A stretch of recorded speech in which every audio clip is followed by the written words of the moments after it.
നമസ്കാരം. പെഗാസസ് വിഷയത്തിൽ സുപ്രധാന നീക്കവുമായി സുപ്രീം കോടതി. സുരക്ഷാ ആവശ്യങ്ങൾക്കായി ഒരു രാജ്യം സ്പൈവെയർ കൈവശം വയ്ക്കുന്നതിൽ തെറ്റൊന്നുമില്ല എന്ന് സുപ്രീം കോടതി പറഞ്ഞു. എന്നാൽ അത് ആർക്കെതിരെ ഉപയോഗിക്കുന്നു എന്നതിലാണ് ആശങ്കപ്പെടേണ്ടത് എന്നും കോടതി വാക്കാൽ വ്യക്തമാക്കി. പെഗാസസ് സ്പൈവെയർ വിഷയത്തിന്റെ വാദം കേൾക്കുന്നതിനിടെയാണ് സുപ്രീം കോടതി നിരീക്ഷണം. ഇസ്രായേലി സ്പൈവെയർ ആയ പെഗാസസ് ഉപയോഗിച്ച് മാധ്യമ പ്രവർത്തകർ, ആക്ടിവിസ്റ്റുകൾ, രാഷ്ട്രീയ പ്രവർത്തകർ എന്നിവരെ ലക്ഷ്യം വെച്ച് നിരീക്ഷണം നടത്തിയെന്ന ആരോപണങ്ങളിൽ സ്വതന്ത്ര അന്വേഷണം ആവശ്യപ്പെട്ട് 2021 സമർപ്പിച്ച ഒരു കൂട്ടം റിട്ട് ഹർജികൾ വാദം കേൾക്കുന്നതിനിടെയായിരുന്നു കോടതിയുടെ പരാമർശം. ജസ്റ്റിസുമാരായ സൂര്യകാന്ത്, എൻ കോടീശ്വർ സിംഗ് എന്നിവരടങ്ങിയ ബെഞ്ച് ആണ് ഹർജികൾ പരിഗണിച്ചത്.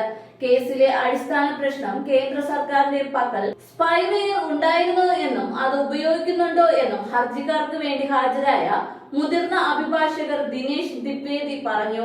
എന്നാൽ രാജ്യം സ്പൈവെയർ ഉപയോഗിക്കുന്നതിൽ എന്താണ് തെറ്റ് എന്നും സ്പൈവെയർ കൈവശം ഉണ്ടായിരിക്കുന്നു എന്നതിൽ തെറ്റൊന്നുമില്ല എന്നും ജസ്റ്റിസ് സൂര്യകാന്ത് പറഞ്ഞു.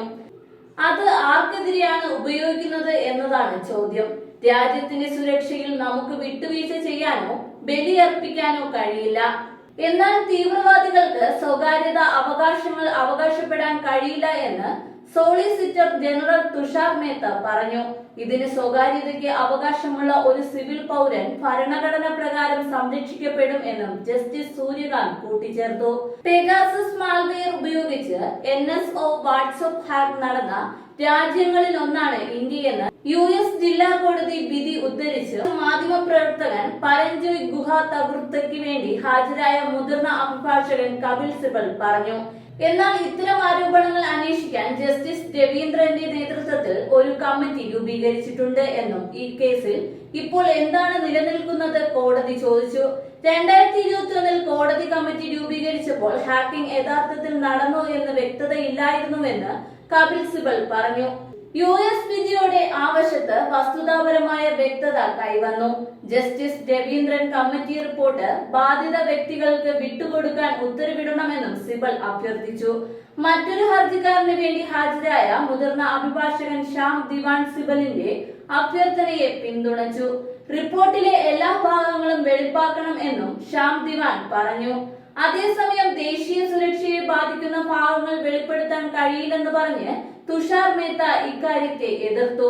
ദേശീയ സുരക്ഷയുമായി ബന്ധപ്പെട്ട വിശദാംശങ്ങൾ വെളിപ്പെടുത്താൻ കോടതി അനുവദിക്കില്ലെന്നും എന്നാൽ വ്യക്തികളുമായി ബന്ധപ്പെട്ട ഭാഗങ്ങൾ വെളിപ്പെടുത്താൻ കഴിയുമെന്നും ജസ്റ്റിസ് സൂര്യകാന്ത് വ്യക്തമാക്കി. രവീന്ദ്രൻ കമ്മിറ്റിക്ക് മുന്നിൽ അവരുടെ മൊബൈൽ ഫോൺ, ലാപ്ടോപ്പ് തുടങ്ങിയ സമർപ്പിക്കാൻ ആവശ്യപ്പെട്ടിരുന്നു എന്നും ഹർജിക്കാർ അത് ചെയ്തിരുന്നോ എന്നും വ്യക്തമല്ല എന്നും തുഷാർ മേത്ത പറഞ്ഞു. പെഗാസസിനെതിരെ വാട്സ്ആപ്പ് ഫയൽ ചെയ്ത കേസിൽ അമേരിക്കൻ ഐക്യനാടുകളിലെ ഒരു കോടതി പ്രഖ്യാപിച്ച വിധി രേഖപ്പെടുത്താൻ ഹർജിക്കാർക്ക് അനുമതി നൽകിക്കൊണ്ട് ബെഞ്ച് വാദം കേൾക്കാൻ ജൂലൈ 30 വരെ മാറ്റിവെച്ചിരിക്കുകയാണ്. ഹർജിക്കാർ നൽകിയ പരാതിയിൽ വ്യക്തത നൽകുന്നതിൽ കേന്ദ്രം പരാജയപ്പെട്ടുവെന്ന് പ്രഥമ ദൃഷ്ട്യാ കണ്ടെത്തിയതിനെ തുടർന്നാണ് കോടതി അന്വേഷണ സമിതി രൂപീകരിച്ചത്. പെഗാസസ് ദേശീയ സുരക്ഷാ പ്രശ്നമാണെന്ന് പറഞ്ഞുകൊണ്ട് അത് ഉപയോഗിച്ചിട്ടുണ്ടോ എന്ന് വെളിപ്പെടുത്താൻ കേന്ദ്രം വിസമ്മതിച്ചിരുന്നു. എന്നാൽ ദേശീയ സുരക്ഷയുടെ പേരിൽ മാത്രം ഭരണകൂടത്തിന് ഇക്കാര്യത്തിൽ ഒരു സൗജന്യ അനുമതി നൽകാൻ കഴിയില്ലെന്ന് കോടതി പറഞ്ഞു.